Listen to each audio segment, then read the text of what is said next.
നമസ്കാരം, എല്ലാവർക്കും സ്വാഗതം. ഇന്നത്തെ ഡെയിലി അപ്ഡേറ്റ്സിലേക്ക്. ഇന്ന് 2025 ഒക്ടോബർ മാസം 9-ാം തീയതി വ്യാഴാഴ്ച. അപ്പോൾ ഇന്നത്തെ ഏറ്റവും പ്രധാനപ്പെട്ട വാർത്താ അപ്ഡേറ്റുകളും നാളെയും വരും ദിവസങ്ങളിൽ നിങ്ങളെല്ലാവരും അറിഞ്ഞിരിക്കേണ്ട, ശ്രദ്ധിക്കേണ്ട വളരെ പ്രധാനപ്പെട്ട അറിയിപ്പുകൾ, അപ്ഡേറ്റുകളൊക്കെയാണ് ഡെയിലി അപ്ഡേറ്റ്സ് നിങ്ങളുമായിട്ട് ഷെയർ ചെയ്യുന്നത്. എല്ലാ പ്രേക്ഷകരും പൂർണ്ണമായിട്ട് ഈ അപ്ഡേറ്റുകൾ ശ്രദ്ധിക്കുക. നിങ്ങളെല്ലാവരും വീഡിയോ ഒന്ന് ലൈക്ക് ചെയ്ത് എല്ലാ പ്രേക്ഷകരിലേക്കും മറക്കാതെ ഒന്ന് ഷെയർ ചെയ്ത് എത്തിക്കുക. നമ്മുടെ വാട്സപ്പ് ഗ്രൂപ്പിൽ ജോയിൻ ചെയ്യുക. വാർത്തകളും അറിയിപ്പുകളും എല്ലാ ദിവസവും കൃത്യമായി നിങ്ങൾക്ക് വാട്സപ്പ് ഗ്രൂപ്പുകളിൽ ലഭ്യമാകും. വാട്സപ്പ് ഗ്രൂപ്പിൻ്റെ ലിങ്ക് വീഡിയോയുടെ കമൻറ്റ് സെക്ഷനിലും ഡിസ്ക്രിപ്ഷനിലും നൽകിയിട്ടുണ്ട്. എല്ലാ പ്രേക്ഷകരും മറക്കാതെ ഏതെങ്കിലും ഒരു ഗ്രൂപ്പിൽ ഇപ്പോൾ തന്നെ ജോയിൻ ചെയ്യുക. ഏറ്റവും ആദ്യത്തെ പ്രധാനപ്പെട്ട വാർത്താ അപ്ഡേറ്റ്. കഴിഞ്ഞ 1.5 വർഷമായി വീട്ടാവശ്യത്തിനുള്ള ഗ്യാസ് സിലിണ്ടറിൻ്റെ വില മാറ്റമില്ലാതെ തുടരുകയാണ്. ഏകദേശം 860 രൂപ മുതൽ 880 രൂപ വരെയാണ് കേരളത്തിൽ വിവിധ ജില്ലകളിലെ ഗാർഹിക ഗ്യാസ് സിലിണ്ടറുകളുടെ വില. ഗാർഹിക സിലിണ്ടറിന് ഏറ്റവും ഒടുവിൽ വില കുറച്ചത് 2024 മാർച്ച് 8-നായിരുന്നു. വനിതാ ദിനത്തിൽ വീട്ടമ്മമാർക്കുള്ള സമ്മാനമെന്നോണം 100 രൂപ കുറയ്ക്കുന്നതായിട്ട് പ്രധാനമന്ത്രി നരേന്ദ്രമോദിയാണ് അന്ന് പ്രഖ്യാപിച്ചത്. വാണിജ്യ സിലിണ്ടറിന് വില തുടർച്ചയായിട്ട് കുറച്ചെങ്കിലും വീട്ടാവശ്യത്തിനുള്ള സിലിണ്ടർ വില മാറ്റിയില്ല. എണ്ണ കമ്പനികളുടെ കണക്ക് പ്രകാരം കേരളത്തിലുള്ളത് 1 കോടിയോളം LPG ഉപഭോക്താക്കളാണ്. പ്രധാനമന്ത്രി ഉജ്ജ്വല യോജനയ്ക്ക് കീഴിൽ മാത്രം 3 ലക്ഷത്തോളം പേരുണ്ട്. അതുകൊണ്ട് തന്നെ ഗാർഹിക സിലിണ്ടറിന് വില വർദ്ധിച്ചാൽ അത് കുടുംബ ബജറ്റിനെ താളം തെറ്റിക്കും. എന്നാൽ വില വരും നാളുകളിൽ കൂടുന്നതിന് പകരം കുറയാൻ ഭൂമി ഇടപാട് നടത്തുമ്പോൾ രേഖകൾ കൃത്യമായി ഉപയോഗിക്കേണ്ടത് വളരെ അത്യാവശ്യമായിട്ടുള്ള ഒരു കാര്യം തന്നെയാണ്. ചെറിയൊരു വീഴ്ച സംഭവിച്ചാൽ പോലും അത് ഭൂമി ഇടപാടിനെ ബാധിക്കും. അതുകൊണ്ട് തന്നെ ഒന്നിലധികം തവണ പരിശോധിച്ച് ഉറപ്പുവരുത്തിയാണ് പലരും ഭൂമി ഇടപാട് രേഖകൾ സമർപ്പിക്കുന്നത്. എന്നാൽ മനഃപൂർവ്വം തട്ടിപ്പ് നടത്താനും തുക കുറച്ച് കാണിക്കാനുമൊക്കെ തന്നെ ചിലർ കൃത്രിമ രേഖകൾ ഉപയോഗിക്കാറുണ്ട്. ഇത്തരക്കാർക്കാണ് ഇനി പണി വരാൻ പോകുന്നത്. ഭൂമി ഇടപാട് നടത്തുന്നതിനായിട്ട് ഇന്ന് പാൻ കാർഡ് ഒരു അത്യാവശ്യമായിട്ടുള്ള രേഖ തന്നെയായി മാറിയിട്ടുണ്ട്. എന്നാൽ ഇതിൽ പോലും ക്രമക്കേട് കാണിക്കുന്ന സംഘങ്ങളെ പൂട്ടാനായിട്ട് ഒരുങ്ങുകയാണ് ഇപ്പോൾ ആദായനികുതി വകുപ്പ്. റിയൽ എസ്റ്റേറ്റ് ഇടപാടുകൾ നടത്തുമ്പോൾ പാൻ നമ്പർ വിവരങ്ങൾ മനഃപൂർവ്വം തെറ്റായിട്ട് രേഖപ്പെടുത്തുന്നതിലൂടെയും വിവരങ്ങൾ റിപ്പോർട്ട് ചെയ്യാതിരിക്കുന്നതിലൂടെയും രാജ്യവ്യാപകമായിട്ട് ആയിരക്കണക്കിന് സ്വത്ത് ഇടപാടുകൾ ആദായനികുതി വകുപ്പിൻ്റെ ശ്രദ്ധയിൽപ്പെടാതെ പോയതായിട്ട് സംശയമുണ്ട്. ഇത്തരത്തിൽ നടത്തിയ വെട്ടിപ്പിൻ്റെ വിവരങ്ങൾ കണ്ടെത്താനായിട്ട് ആദായനികുതി വകുപ്പ് അന്വേഷണം ഇപ്പോൾ ആരംഭിച്ചു കഴിഞ്ഞു. ഇതിൻ്റെ ഭാഗമായി വസ്തു രജിസ്ട്രാർമാരുടെ ഓഫീസുകളിലെ രേഖകൾ പരിശോധിച്ചു വരികയാണ്. 30 ലക്ഷം രൂപയോ അതിൽ കൂടുതലോ വിലയുള്ള വസ്തുക്കളുടെ വാങ്ങൽ, വിൽക്കൽ വിവരങ്ങളൊക്കെ തന്നെ രജിസ്ട്രാർ ഓഫീസുകൾ നികുതി വകുപ്പിന് കൈമാറണം എന്നാണ് നിയമം.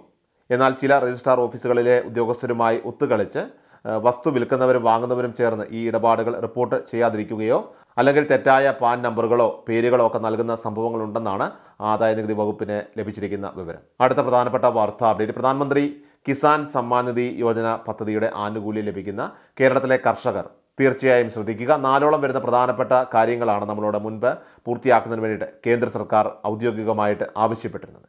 അതിൽ electronic KYC, land seeding, Aadhaar, bank account seeding, ഈ 3 കാര്യങ്ങൾ ശരിയായവർക്ക് കഴിഞ്ഞ 20ാമത്തെ ഇൻസ്റ്റാൾമെൻറ്റുകളൊക്കെ തന്നെ ലഭിച്ചിട്ടുണ്ടാകും.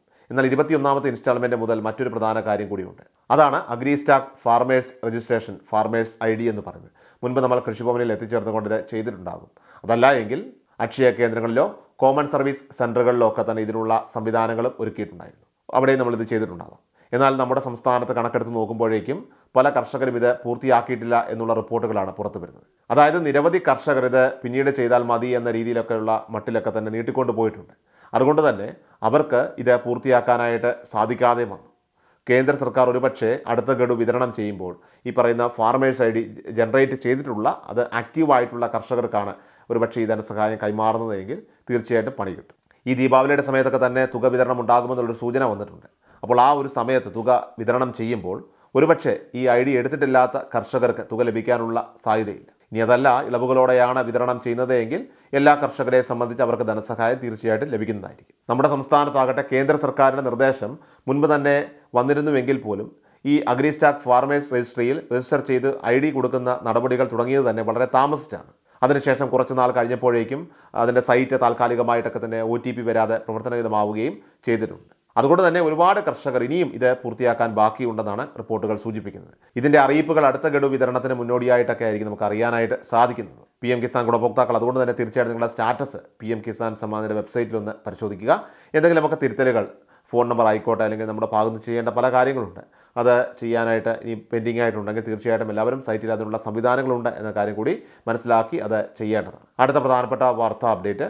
സംസ്ഥാനത്ത് സാമൂഹ്യ സുരക്ഷാ ക്ഷേമ പെൻഷൻ തുകയുടെ വർധനവുമായി ബന്ധപ്പെട്ട ധനകാര്യമന്ത്രിയുടെ ഭാഗത്തുനിന്നും കഴിഞ്ഞ ദിവസം തന്നെ ഒരു സ്ഥിരീകരണ അറിയിപ്പ് വന്നിരുന്നു. അതായത് പെൻഷൻ തുകയിൽ വർധനവ് ഉണ്ടാകുമെന്ന ചില മാധ്യമ റിപ്പോർട്ടുകൾ പുറത്തു വന്നു. അപ്പോൾ അതിൻ്റെ പശ്ചാത്തലത്തിൽ ഇപ്പോൾ അത് നിലവിൽ നടപ്പിലാക്കാൻ ഉദ്ദേശിക്കുന്നില്ല എന്നും അതിനുള്ള സാമ്പത്തികം നിലവിൽ ഇപ്പോൾ സംസ്ഥാനത്തിന് ഇല്ല എന്നൊരു കാര്യം കൂടിയാണ് കൃത്യമായിട്ട് സർക്കാർ ഔദ്യോഗികമായിട്ട് അറിയിച്ചിരിക്കുന്നത്. അതായത് പെൻഷൻ തുകയിൽ ഇലക്ഷന് മുൻപ് തന്നെ ഒരു വർധനവെന്ന രീതിയിലൊക്കെ ആയിരുന്നു ചില വാർത്തകൾ മാധ്യമങ്ങളിലൊക്കെ തന്നെ പ്രത്യക്ഷപ്പെട്ടത്. എന്നാൽ ആ കാര്യങ്ങൾ സർക്കാർ ഇപ്പോൾ പരിപൂർണമായിട്ടും നിഷേധിച്ചിരിക്കുകയാണ്. ഇപ്പോൾ ആ ഒരു വർധനവ് ഏതായാലും ഉണ്ടായിരിക്കുന്നതല്ല എന്നുള്ള പ്രധാന അറിയിപ്പാണ് വന്നിരിക്കുന്നത്. എന്നാൽ ഈ പെൻഷൻ തുക വർദ്ധിപ്പിക്കാനായിട്ട് സർക്കാരിന് സന്തോഷമേ ഉള്ളൂ. പക്ഷേ നിലവിൽ ഇപ്പോൾ കേന്ദ്ര സർക്കാരിൻ്റെ ഭാഗത്തുനിന്നും കടമെടുപ്പ് പരിധിയിലൊക്കെ തന്നെ നിയന്ത്രണങ്ങൾ കൊണ്ടുവന്നിരിക്കുന്ന സാഹചര്യമായതുകൊണ്ട് തന്നെ പെൻഷൻ വർധനവ് അത് നിലവിൽ യാഥാർത്ഥ്യമാകില്ല എന്നാണ് ഇപ്പോൾ അറിയിപ്പ് വന്നിരിക്കുന്നത്. അതുകൊണ്ട് തന്നെ 1600 എന്ന നിരക്കിൽ തന്നെ ആയിരിക്കും നമുക്ക് തുടർന്നുള്ള മാസങ്ങളിലുമൊക്കെ തന്നെ ധനസഹായം ലഭിക്കുക. എന്നാൽ ഇലക്ഷന് മുൻപായിട്ട് തന്നെ കുടിശ്ശിക ഇപ്പോൾ അവശേഷിക്കുന്ന ഒരു ഗഡു അതുകൂടി ചേർത്ത് വരുന്ന മാസങ്ങളിൽ തന്നെ 3200 രൂപ ഒരുമിച്ച് നൽകുന്ന ഒരു കാര്യം സർക്കാരിൻ്റെ പരിഗണനയിലുണ്ട്. അങ്ങനെ വരുമ്പോൾ പെൻഷൻ കുടിശ്ശിക അത് പൂർണ്ണമായിട്ട് വീട്ടുന്നതിന് വേണ്ടിയിട്ട് സർക്കാരിനെ കൊണ്ട് സാധിക്കുകയും ചെയ്യും. ഒക്ടോബർ മാസത്തിലെ പെൻഷനാണ് ഈ എല്ലാവരും കാത്തിരിക്കുന്നത്. ഒക്ടോബർ മാസത്തിലെ പെൻഷൻ്റെ വിതരണമാകട്ടെ ഒക്ടോബർ മാസം അവസാന ആഴ്ചയോടെയൊക്കെ ആയിരിക്കും ഉണ്ടാവുക. പ്രധാനമായിട്ടും 25-നും 30-നും ഇടയിലുള്ള തീയതിയിലായിരിക്കും വിതരണം നടക്കുക. ഏറ്റവും അവസാനമായിട്ട് സംസ്ഥാനത്തെ സ്വർണ്ണവില പരിശോധിച്ചാൽ സംസ്ഥാനത്ത് റെക്കോർഡ് വർധനവുമായി കുതിക്കുകയാണ് സ്വർണ്ണവില. ഒക്ടോബർ 8 ബുധനാഴ്ച രാവിലെ വർധനവുമായി എത്തി ഉപഭോക്താക്കളെ ഞെട്ടിച്ച സ്വർണ്ണവില ഉച്ചയ്ക്ക് ശേഷം വീണ്ടും വർധനവുമായിട്ട് മുന്നേറുകയാണ് ഉണ്ടായത്. 3 ദിവസത്തിനിടെ പവന് 3320 രൂപയാണ് കൂടിയത്. ബുധനാഴ്ച ഉച്ചയ്ക്ക് ശേഷം 22 കാരറ്റ് സ്വർണ്ണത്തിന് ഗ്രാമിന് 70 രൂപ കൂടി 11,360 രൂപയും പവന് 560 രൂപ കൂടി 90,880 രൂപയിലുമാണ് വ്യാപാരം പുരോഗമിക്കുന്നത്. ഡെയിലി അപ്ഡേറ്റ്സ് പൂർണ്ണമാവുകയാണ്. എല്ലാവരിലേക്കും നിങ്ങൾ ഈ അപ്ഡേറ്റ്സ് ഇപ്പോൾ തന്നെ ഷെയർ ചെയ്യുക. നമ്മുടെ വാട്സപ്പ് ഗ്രൂപ്പിൽ ജോയിൻ ചെയ്യുക. വാർത്തകളും അറിയിപ്പുകളും എല്ലാ ദിവസവും കൃത്യമായി നമുക്ക് വാട്സപ്പ് ഗ്രൂപ്പുകളിൽ ലഭ്യമാകും. വാട്സപ്പ് ഗ്രൂപ്പിൻ്റെ ലിങ്ക് വീഡിയോയുടെ കമൻറ്റ് സെക്ഷനിലും ഡിസ്ക്രിപ്ഷനിലും നൽകിയിട്ടുണ്ട്. എല്ലാ പ്രേക്ഷകരും മറക്കാതെ ഏതെങ്കിലും ഒരു ഗ്രൂപ്പിൽ ഇപ്പോൾ തന്നെ ജോയിൻ ചെയ്യുക. വാർത്തകൾ എല്ലാവരിലേക്കും ഷെയർ ചെയ്യുക. വീഡിയോ ഡെയിലി അപ്ഡേറ്റ്സുമായിട്ട് നമുക്ക് നാളെ കാണാം. അതുവരേക്കും നന്ദി, നമസ്കാരം. കൃഷൽ മീഡിയ എല്ലാ ദിവസവും വാർത്തകളും അറിയിപ്പുകളും ലഭിക്കുന്നതിനായി ചാനൽ സബ്സ്ക്രൈബ് ചെയ്യുക. വീഡിയോയുടെ നോട്ടിഫിക്കേഷൻ ഉടൻ ലഭിക്കുന്നതിനായി ബെല്ലൈക്കൺ അമർത്തുക.